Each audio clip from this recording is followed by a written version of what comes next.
Olá, meus amigos, minhas amigas, sejam todos muito bem-vindos a mais uma roda de conversa aqui no APEAcast. Hoje com o tema O estigma das relações familiares, alimentos, guardas e convivência, tendo o pai como requerente. Durante muito tempo, as relações familiares foram construídas sobre papéis previamente estabelecidos. Quem cuida, quem provê, quem permanece. E que por muitas vezes precisava aceitar um espaço já definido, mas os tempos mudaram. E uma pergunta começa a ganhar força dentro dos tribunais e da sociedade.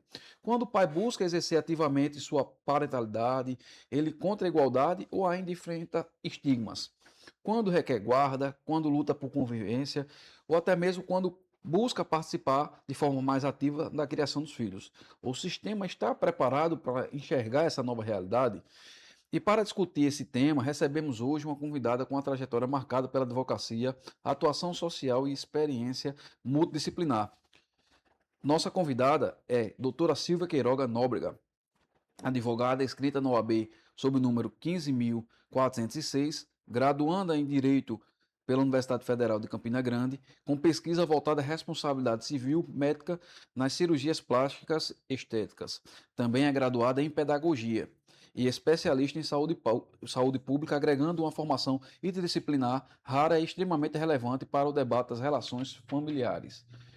Porque hoje nós vamos falar não vamos falar apenas de processo, vamos falar também de vínculos, convivência e presença. Seja muito bem-vinda ao nosso APEAcast, doutora Silvia. Boa noite, é um prazer estar aqui, poder contribuir um pouco com a minha jornada, com o que eu venho aí batalhando, com a minha caminhada ao longo do tempo, que eu venho aprendendo muito mais, né, e construindo assim, com cada caso que chega para mim, e aí eu espero poder falar da minha vivência, informar o que é alguma dúvida que eu consiga tirar nesse caminho que eu trilhei, né, que ele é um pouco específico e às vezes causa algum tipo de polêmica, mas que eu abracei com muita força e com muita vontade. Uma curiosidade a todos que estão nos ouvindo, dia 20 de maio foi o dia do pedagogo. E por Foi. coincidência, não de forma intencional, entrevistamos no mês de maio duas mulheres advogadas e também pedagogas, doutora Valéria Chiara e doutora Silvia. Então, acho que é as coincidências do destino. E a gente vai falar um Coisa boa. pouco nessa pegada. Doutora Silvia, tradicionalmente, quando se fala em relação às ações de alimentos, guarda e convivência, a sociedade costuma imaginar imediatamente a figura da mãe como requerente, como polo ativo, como a autora desses processos. Por que isso acontece? Isso a gente vem lá de trás, né? Histórico, é cultural. Antigamente, o que é que a gente tinha? A mulher cuidava do lar, da Patriarcado. casa, e o homem era o quê? O provedor. Ele saía para o trabalho e quando ele voltava, ele estava com a casa limpa, tinha roupa, as crianças alimentadas. Então, a mulher tinha o papel do cuidado e o homem tinha o papel de prover. E essa história, apesar da evolução, apesar das leis terem, claro, né, dar prioridade à mulher, e com tanta violência que a gente tem, apesar disso, a gente tem essa história aí construída de muito tempo e que fica na cabeça dos indivíduos, né? Ah, mas é a mulher que cuida. Ah, o homem é o provedor. Então, essa dificuldade, ela permanece até os dias de hoje, né, de separar o afeto. A mãe tem um afeto e o pai tem a pecúnia, vamos dizer assim. Então, essa dificuldade, ela permanece até hoje, mesmo com a evolução de muita coisa. Mas a gente ainda encontra uma grande dificuldade em mostrar que o pai também cuida. É Ele estrutural. quer e ele sabe. Então, é estrutural. E não é fácil derrubar isso. Doutora, ainda existe um estigma social quando o pai vai à procura do judiciário para pedir guarda, convivência ampliada ou até alimentos. E aí eu complemento essa pergunta. De fato, a gente escuta até dos próprios magistrados em muitas audiências, onde afirmam que o lugar do filho é com a mãe. Como é que a senhora enxerga isso? Isso é muito difícil de derrubar, mas eu sei algumas coisas que estão bem ligadas a esse tipo de pensamento. Né? Esse que a gente falou agora, histórico, cultural, que vem aí levando algum tempo. Né? Outra questão que a gente enfrenta se chama viés inconsciente. O que é isso? A nossa mente ela vai processando assim milhares de informação por dia, vários bytes de informações. E é mais fácil para a gente, né? Porque a gente não absorve tudo aquilo que vem na nossa mente. é mais fácil estar na nossa mente aquilo que foi construído. Então, hoje, magistrados, assistentes sociais, psicólogos, eles estão ali julgando, eles estão analisando, laudando com viés inconsciente. Para eles já é mais fácil pensar isso. Quem Pragmatismo, né? cuida é a mãe. Esse viés inconsciente ele é terrível.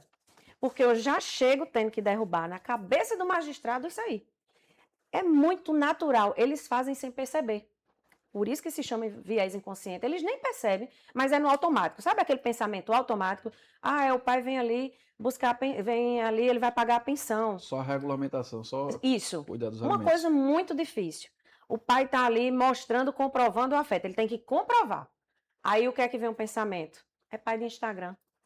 Ele está comprovando aqui com foto. Isso aqui é teatro, é fake. Entendeu?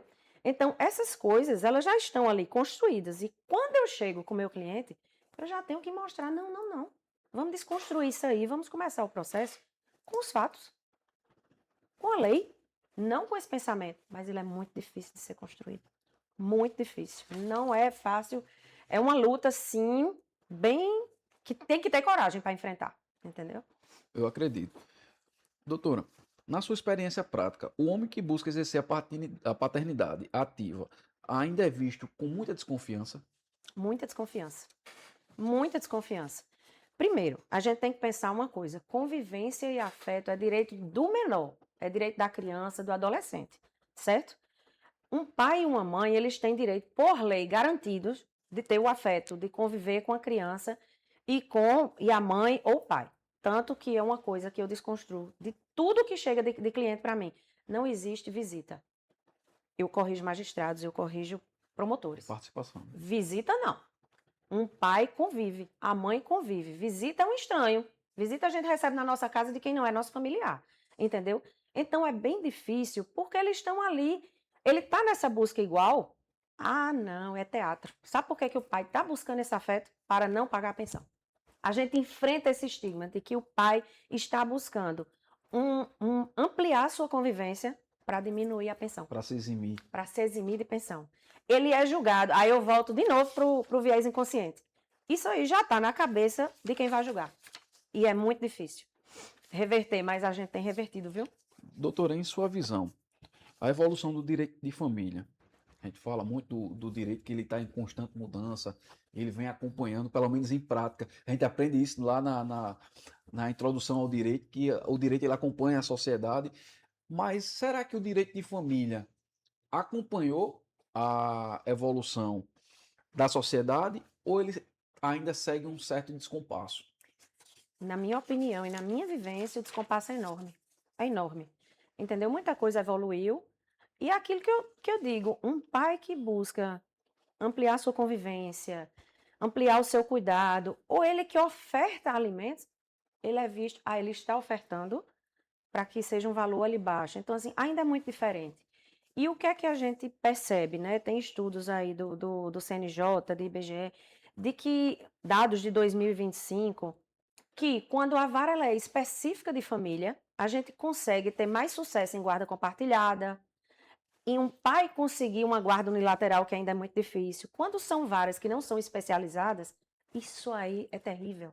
Aí é que é difícil.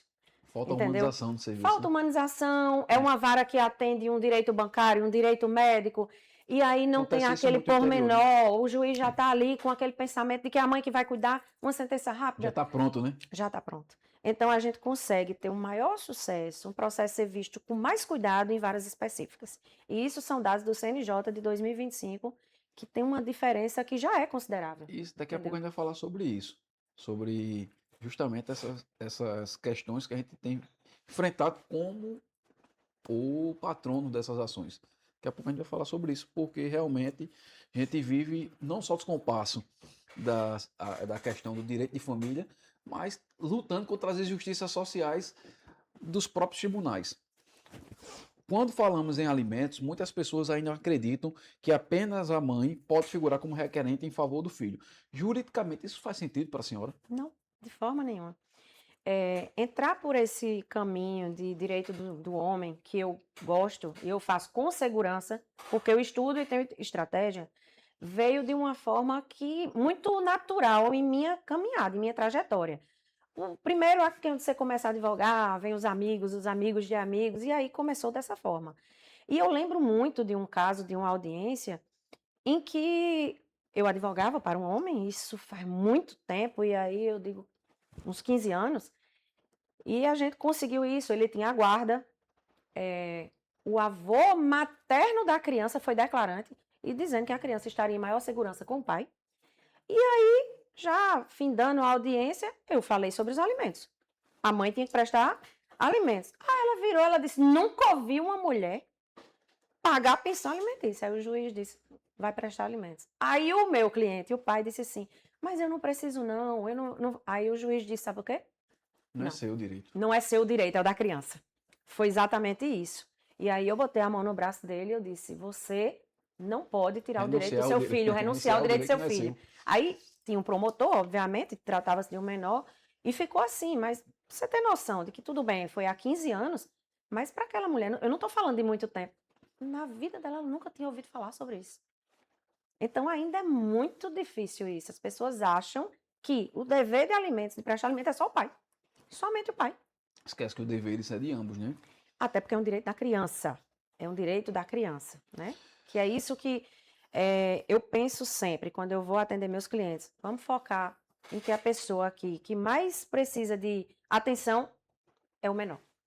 Doutora, a senhora falando de alimentos, quando o pai, propriamente dito, ele ajuiza a ação de alimentos em nome do filho e detém a residência principal, tem sido comum hoje, falando em números, tem sido comum ou ainda é uma prática que é incomum no dia a dia? É uma prática incomum e injusta.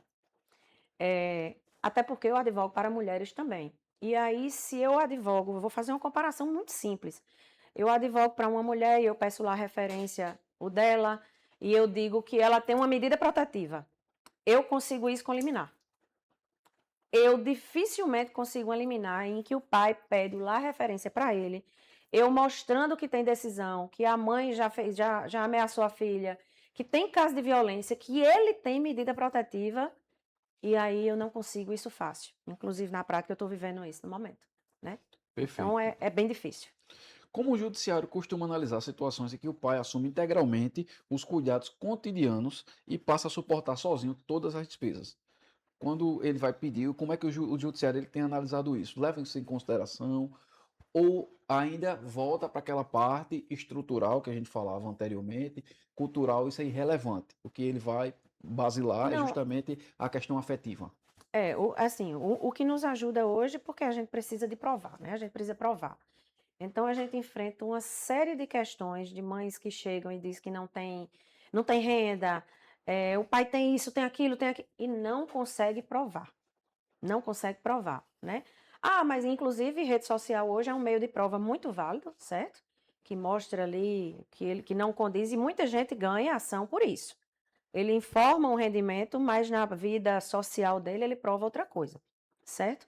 Mas a gente consegue hoje, com meio de provas, mostrar que, é claro, quem pode mais, quem pode menos paga menos, e eu não faço nenhuma aventura jurídica contrária.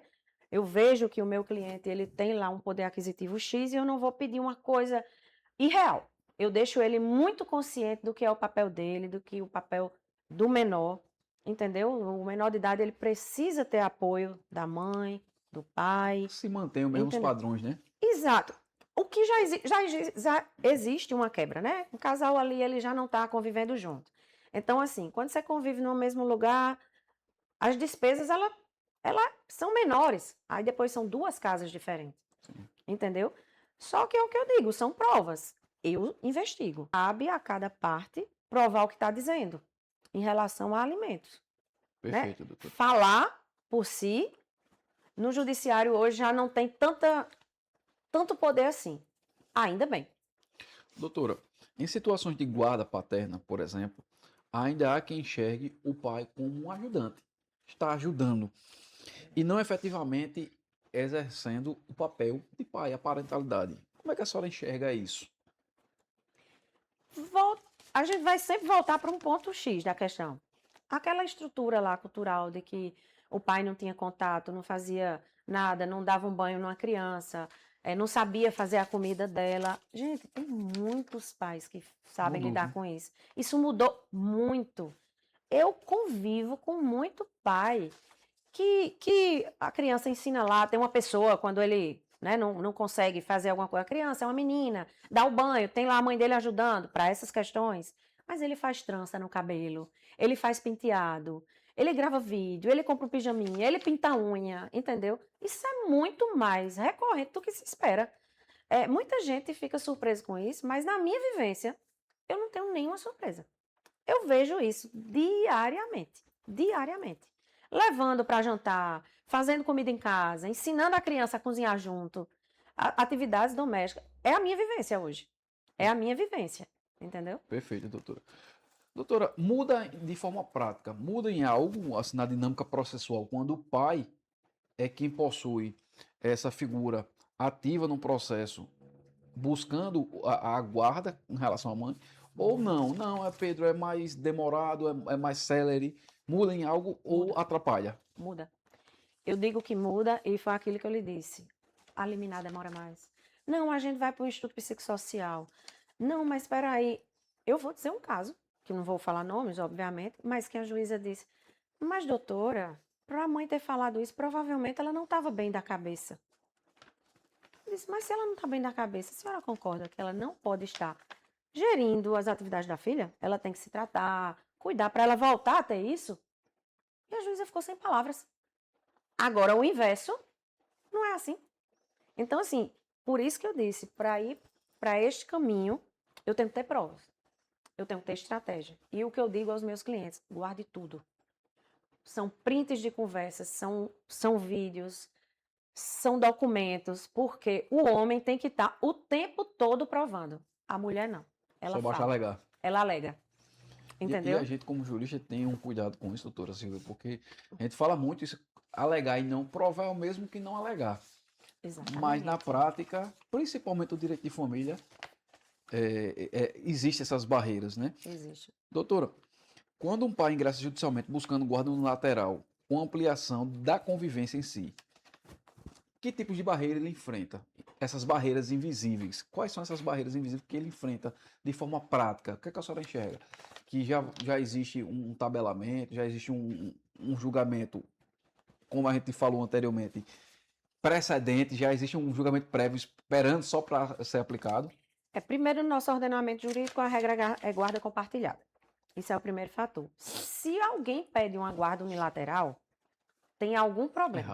Errado. Então, assim, a mãe quando pede, o pai é violento, o pai não tem capacidade, tal. Mas quando o pai está pedindo, a investigação ela aumenta, a quantidade de prova que eu tenho que juntar ela aumenta. Mas por que razão um pai quer uma guarda unilateral? Entendeu? Porque a gente sabe que quando é que se pede uma guarda unilateral? Quando um dos dois não quer, porque já existiu o caso desse. A mãe diz: olha, eu não quero. Ou o pai diz: eu não quero. Então, óbvio que a guarda é concedida unilateral. Quando um dos dois oferece risco, quando um dos dois não tem capacidade financeira, física, psicológica de cuidar da criança. Entendeu? Só que, claro, para o homem é mais difícil. Porque é aquilo que a gente falou há pouco tempo, já tem aquilo pré-estabelecido de que o papel do homem não é esse. Que ele não vai dar conta. Ele não vai dar conta, entendeu? E isso é tão real. Eu passei por um episódio não a ver com a questão jurídica, mas obviamente do meu direito de pai.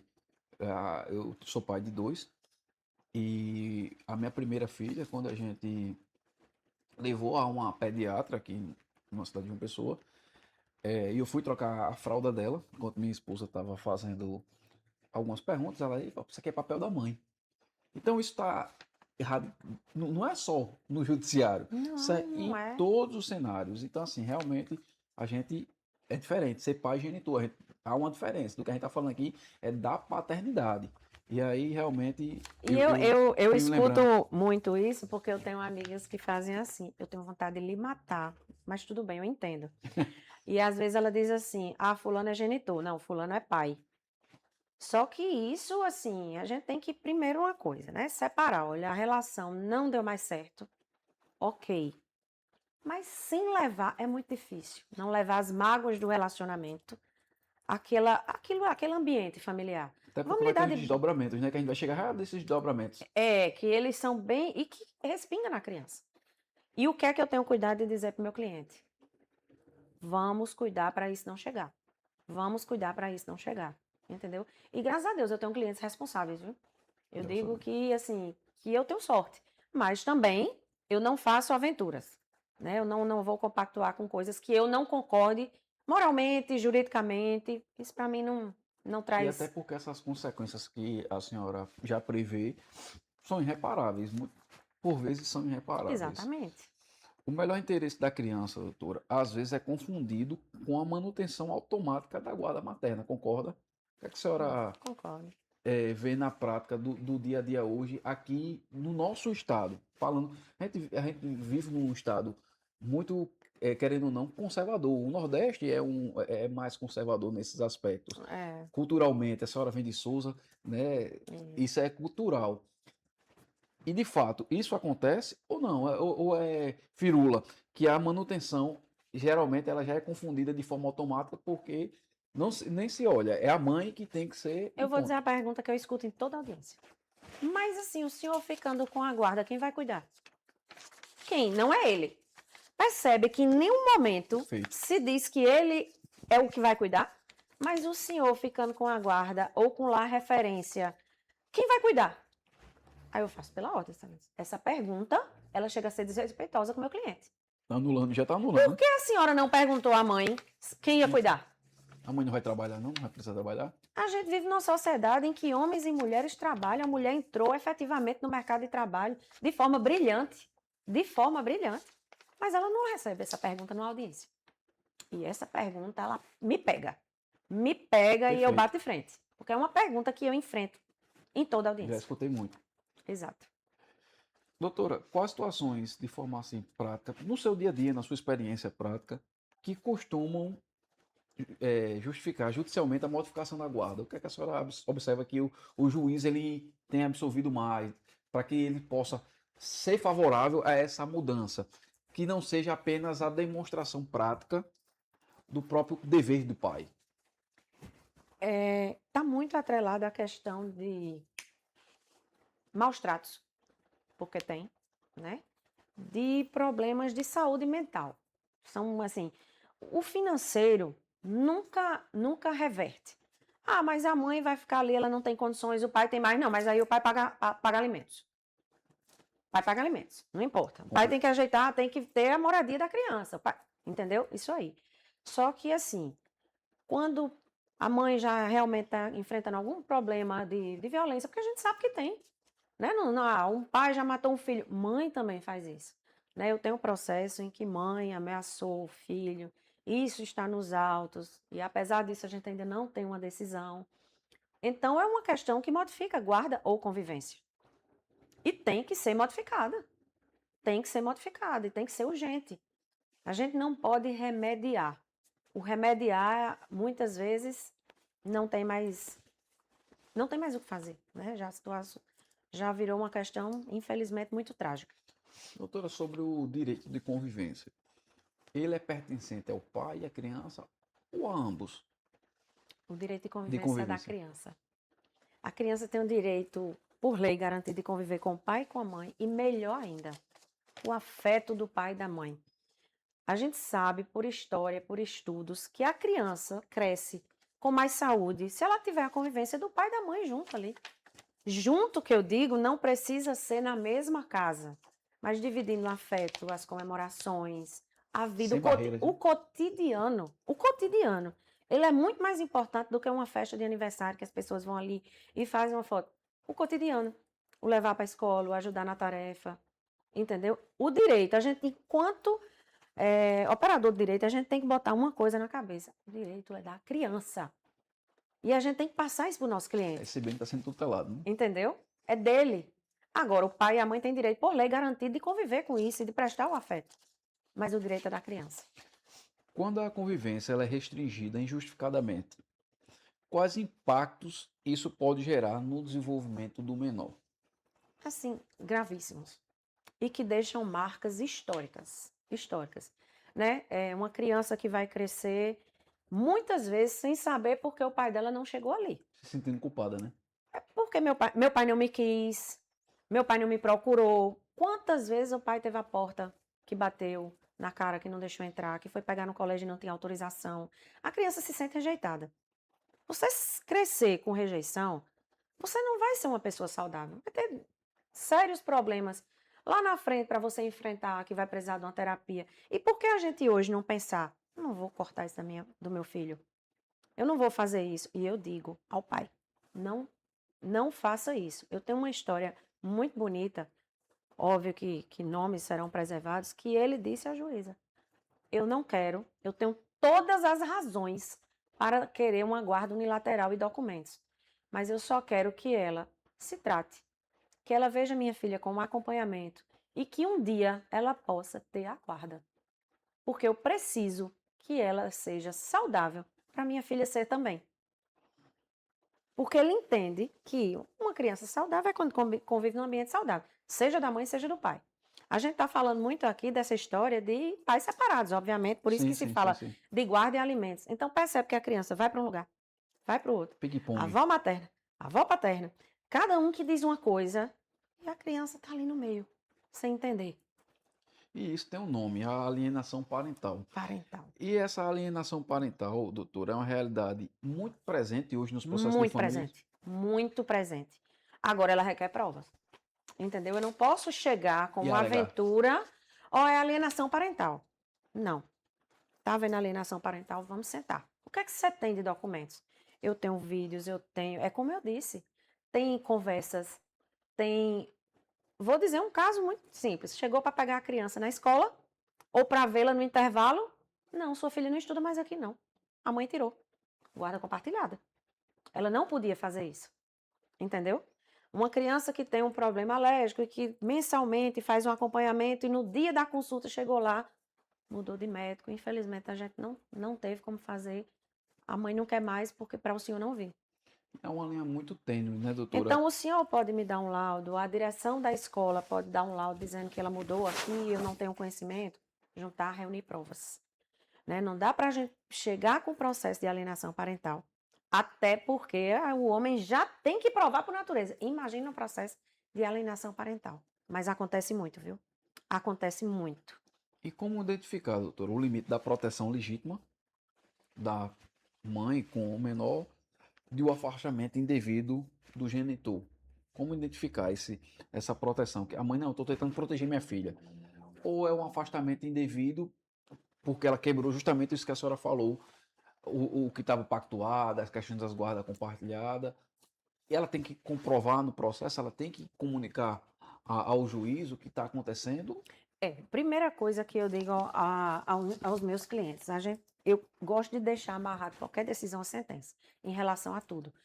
Fica muitas vezes assim, uma sentença enorme, uma decisão enorme, mas é a mais correta. Por quê? Os dias, os aniversários, a escola, tá, é guarda compartilhada, lá a referência de uma. Mas vamos deixar aqui tudo descrito. Uma vez não cumpriu, a gente tem como alegar.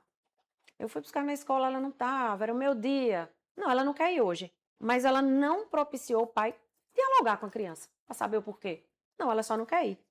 Aí passa uns dias, a criança vai. Mas minha mãe disse naquele dia você não foi me buscar porque você estava namorando, ou porque você estava numa festa, ou porque você não quis que estava cansado. O pai consegue detectar isso na fala da criança. A criança é muito verdadeira. Sim. Para os dois lados.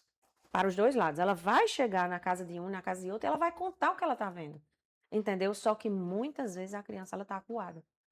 Ela vai, não, eu não posso falar. Minha mãe disse que eu não posso falar.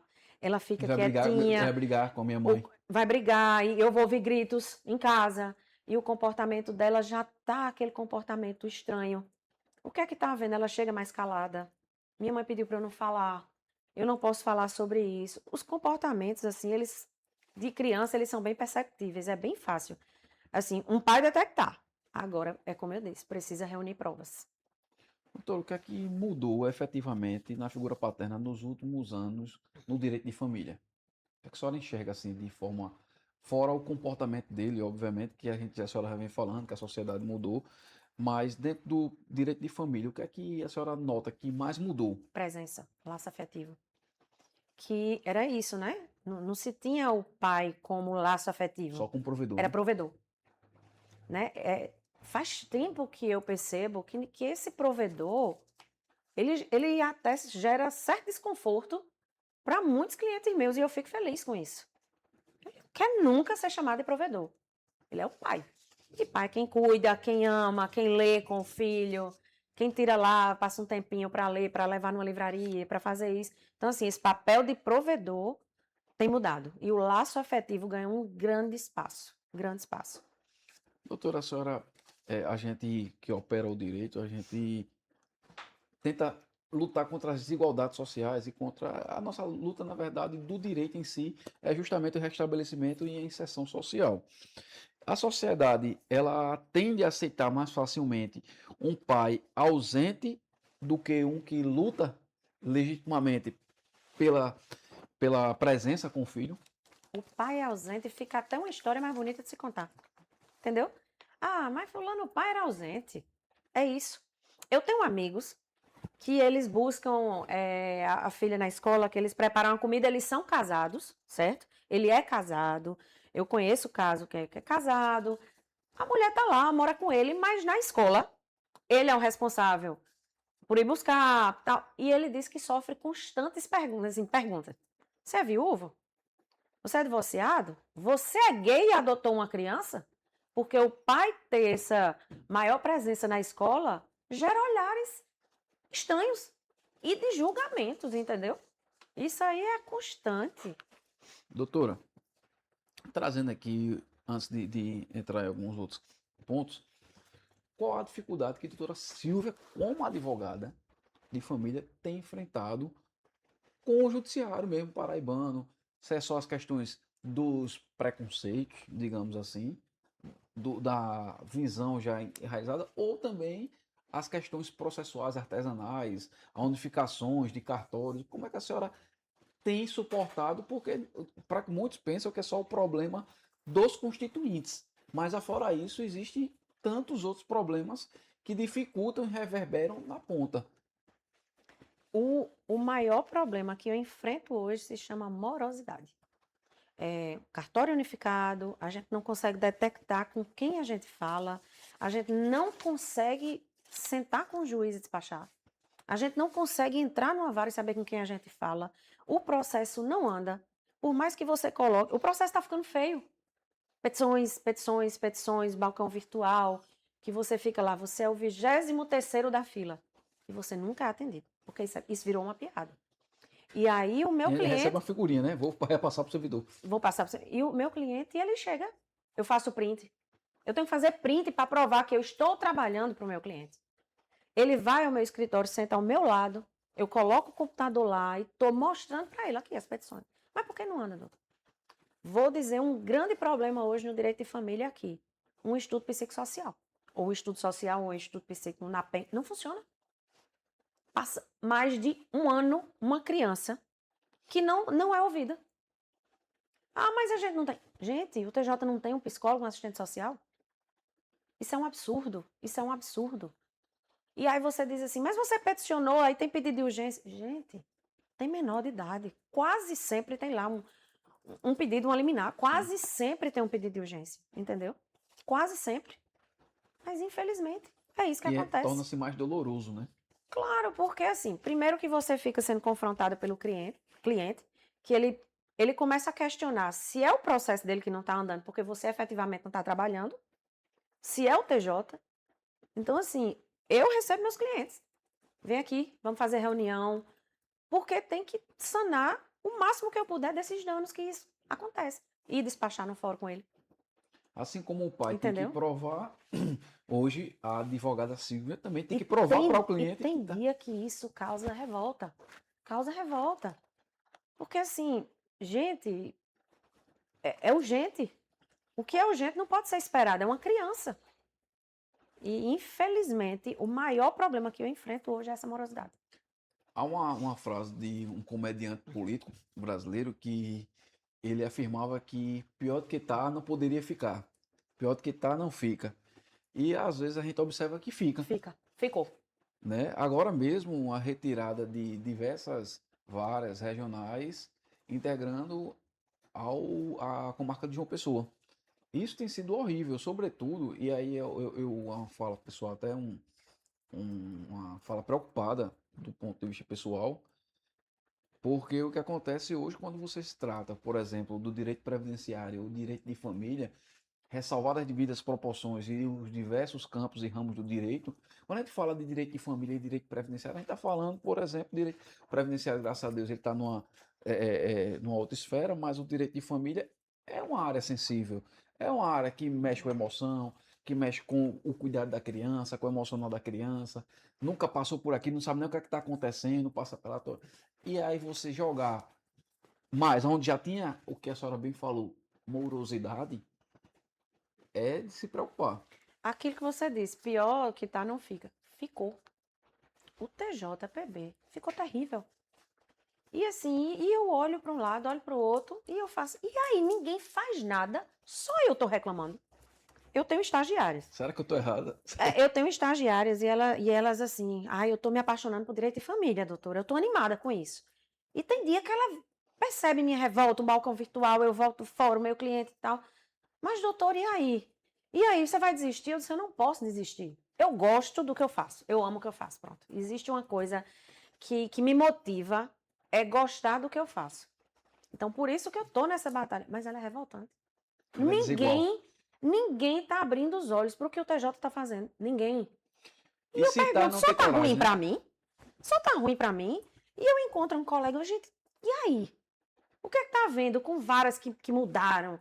E que ficou unificado, e que ninguém recebe ninguém, e que o promotor sai na hora da audiência que tem menor para não fazer, e não faz audiência. Você vai reclamar com quem? Quem está olhando por nós, advogados? Perfeito, De doutora. verdade, eu não sei. Perfeito, doutora. E esse desabafo que a gente faz aqui, que a gente está falando hoje para um público, não só, doutora, para advogados, jovens advogados, estagiários, a gente está falando para um público geral. Quando a gente lança mão no Spotify, no YouTube, a gente está falando para um universo que a gente não consegue mensurar. E aí, obviamente, muitos clientes, será que é só comigo? E não é. E esse desabafo que a doutora Silvia fala, realmente ele é real. Porque a gente paga uma das anuidades mais caras, inclusive antecipando Já venceu. anuidade, já venceu, antecipando. Antigamente, eu até falei isso no primeiro episódio aqui, que antigamente um jovem advogado, por exemplo, se ele tirasse um.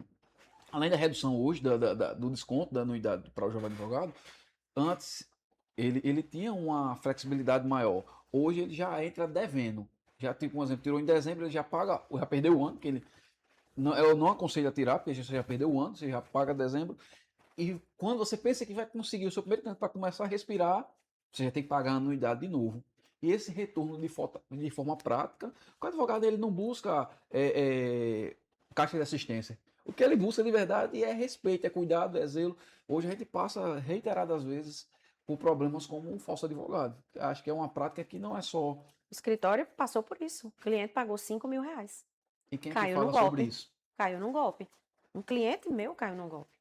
Entendeu? É assim, e a gente olha e a gente acaba entrando em OAB, porque é quem deveria, pelo menos, né, olhar por nós. O meu sócio, assim, ele faz trabalhista do escritório, né? E ele tem Pernambuco, Alagoas, ele já foi notificado. Ó, você não pode advogar aqui não, ó. Tá, já tem que pagar. Quantas a gente tem que pagar? Eu fui notificada em Pernambuco, ei, tem 5 ações suas aqui, ei, tem... Entendeu? Aí quer suplementar. Suplementar, e aí mais uma anuidade para você pagar. E você olha assim e faz, tá, e aí? Parece um mercado Cadê? predatório, arrecadatório. Virou isso. Mas tá bom, e cadê isso que eu tô Qual o pagando? retorno? Entendeu? Quando eu tô ali louca, desesperada, gritando, meu processo não anda, não sei o que, aí depois eu olho pra minha estagiária, calma, você vai gostar do direito, aí eu volto atrás, porque eu não quero plantar em pessoas que estão começando agora um desespero, uma dificuldade, com uma profissão tão linda. Sim. Eu acho Necessária. direito de família a coisa mais linda que existe. Respeitando todo mundo que vai para as outras áreas, mas é a minha afinidade. É tão lindo, é tão bonito ver um encontro do pai com a filha que não via, com o filho. Entendeu? Você olha assim e faz, caramba, aquilo ali te motiva. Aí você vai para casa e faz, poxa, valeu a pena. Mas isso tem sido um preço muito alto. Muito alto. Tem machuca, né? Financeiro e emocional do advogado, viu? Doutora, voltando para a parte da prestação em si, qual é o maior equívoco que as pessoas cometem ao discutir guarda, alimentos e convivência? Senhora, qual é o que a senhora enxerga? Qual tem sido o maior equívoco das partes? E aí eu não falo apenas de uma, mas das partes no modo geral. Eu acho que é um conjunto. E eu costumo a pensar em 3 coisas para eu fazer um processo que eu fique satisfeita. Primeiro, eu tenho que estudar. Não só o assunto daquele processo, eu tenho que estudar. Eu tenho que ter estratégia e eu tenho que ter prova. Se eu não tiver isso, eu não tenho um bom processo. Entendeu? Eu vou ter muita prova, mas se eu não souber usar no momento certo, se eu não tiver estratégia, o processo não vai andar bem.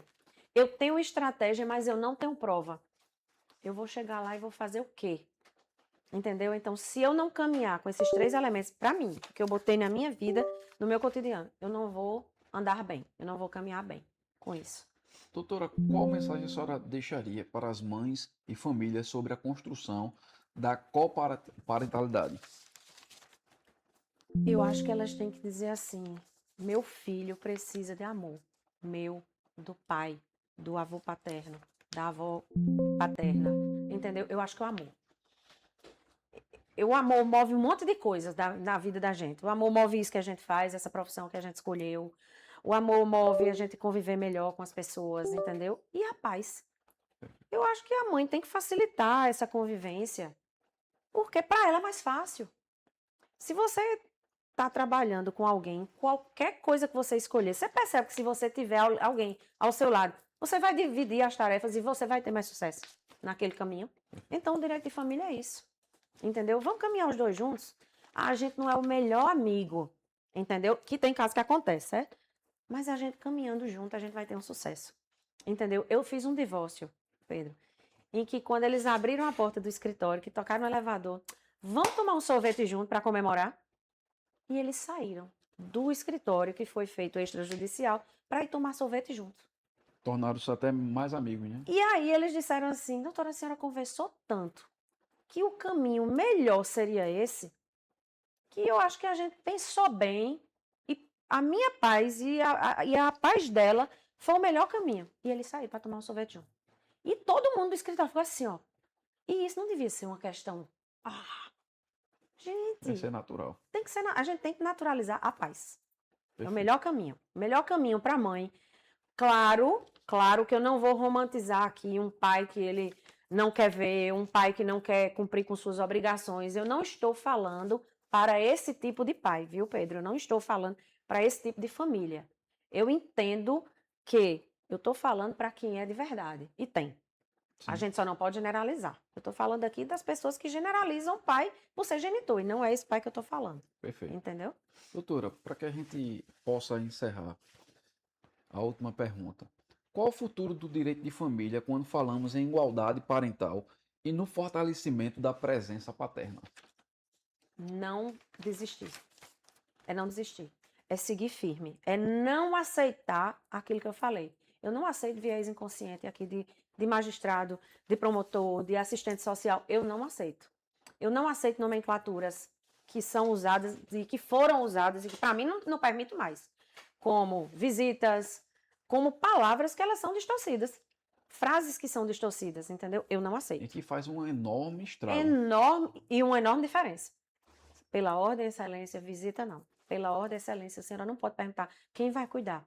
Não é essa a pergunta. É a gente parar de normalizar.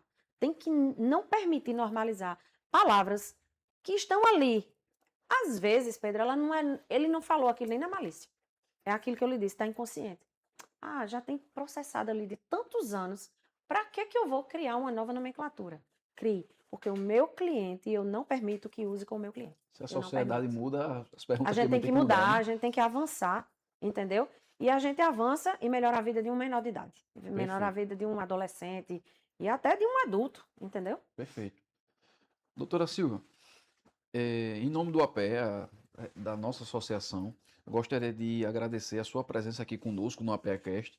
Foi uma conversa extremamente esclarecedora, enriquecedora, e é importante também e necessário se fazer alguns debates, algumas falas, principalmente porque a informação de qualidade ajuda as pessoas, fazem elas conhecerem os seus direitos e também evitam muitos problemas no futuro. Muito obrigado pela sua disponibilidade e compartilhar um pouco do seu conhecimento. Eu acho que se a gente for falar de direito de família a fundo, a gente passa um Passa, dia. E exato. aí eu gostaria que a senhora se despedisse, mas antes de se despedir, falasse um pouco de se a gente quiser aprofundar mais esse debate, onde é que eu encontro, doutora Silvia? Qual é o escritório? Qual é o endereço? Vamos lá. Eu que agradeço aqui, né? Foi uma conversa tão boa, tão gostosa de ter, mesmo apontando as dificuldades, mas para a gente chegar num caminho bacana, a gente precisa saber das dificuldades. E o que eu deixo dito para quem quer o direito de família, para quem vai, procure uma orientação especializada. Procure uma pessoa que faça, que se comprometa com o trabalho, que entenda aquilo, né? Às vezes a gente procura um generalista e a gente vai ter um problema lá na frente. A pessoa da sua confiança. Ah, eu não estou falando de Silvia Queiroga, mas estou aqui, à disposição. Mas procure uma pessoa de sua confiança. Ou que a pessoa da sua confiança indique alguém especializado, entendeu? Então, assim, todos os dias eu atendo, meu escritório é o Igor Santos Advocacia, né? A gente tem uma equipe trabalhista excelente, uma equipe civil para trabalhar. Eu estou lá com direito de família, com direito dos homens. Em redes sociais, Igor Santos Advocacia e o Direito do Homem, eu estou lá. O meu pessoal é Silvia Queiroga N, quem quiser me procurar também e quiser tirar dúvidas, através da APEA, se vocês me chamarem, se vocês procurarem o meu contato na APEA, vão achar também. E eu me coloco à disposição, seja para um esclarecimento, seja para um embate judicial. Eu tenho coragem, disposição, eu estou aqui. Perfeito. Entendeu? Precisamos de mais mulheres, viu, Mandu, com essa disposição e com esse vigor e de estar no campo de batalha. A paixão me motiva. Então, assim, todos os dias eu acordo muito motivada. E é isso que eu acredito que a gente precisa ter, mesmo com essa advocacia sofrida que a gente tá. Perfeito, doutora. E assim chegamos ao fim de mais um episódio do APEAcast. Queremos agradecer a cada amigo, a cada ouvinte, a telespectador que esteve conosco em mais uma roda de conversa tão importante. Se você gostou desse conteúdo, já aproveita para curtir, compartilhar, comentar e seguir nas nossas redes sociais, pois isso fortalece muito o nosso projeto e ajuda a mais informação a chegar a diversas pessoas. E claro, fique ligado no próximo episódio, porque aqui no APEAcast a gente segue trazendo informação, conhecimento e debates relevantes de forma acessível e descomplicada. Sou Pedro Cruz e esse foi mais um debate no APEAcast. Nos vemos na próxima roda de conversa. Tchau, tchau. Vamos juntos.